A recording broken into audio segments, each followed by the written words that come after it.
Hello students, मैं हूं आपकी टीएमएम तान्या मैथ्स मैडम। आज हम करेंगे example number 3 class 10 maths chapter 5 arithmetic progression. तो ये देखो, ये सीरीज है,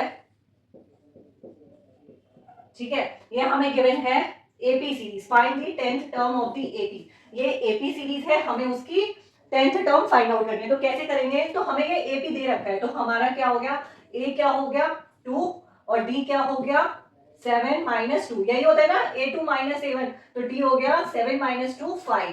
अब फॉर्मूला देखो क्या होता है nth टर्म का, ये हमने लास्ट क्लास में पढ़ा था। nth टर्म का formula, the nth term formula क्या होता है,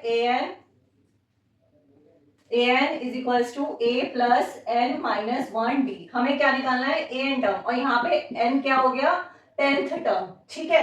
तो a क्या होगा, इसमें पुट कर लो, an आ जाएगा, 10th टर्म आ जाएगी।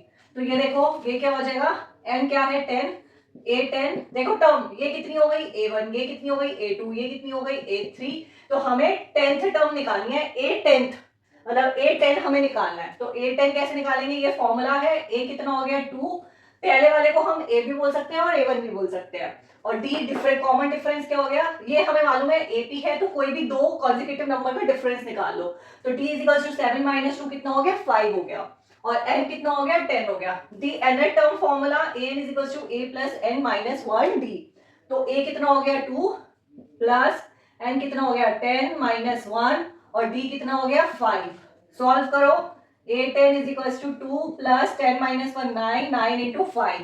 a10 is equals to 2 plus 9 5 जा 45, 45 और 2 कितना हो गया 47। a10 कितना हो गया 47। ये आ गई आपकी 10th टर्म। तो लिख दो दी 10th term of the AP is 47, ठीक है। इसको रब कर देते हैं, एग्जाम्पल नंबर 4 करते हैं।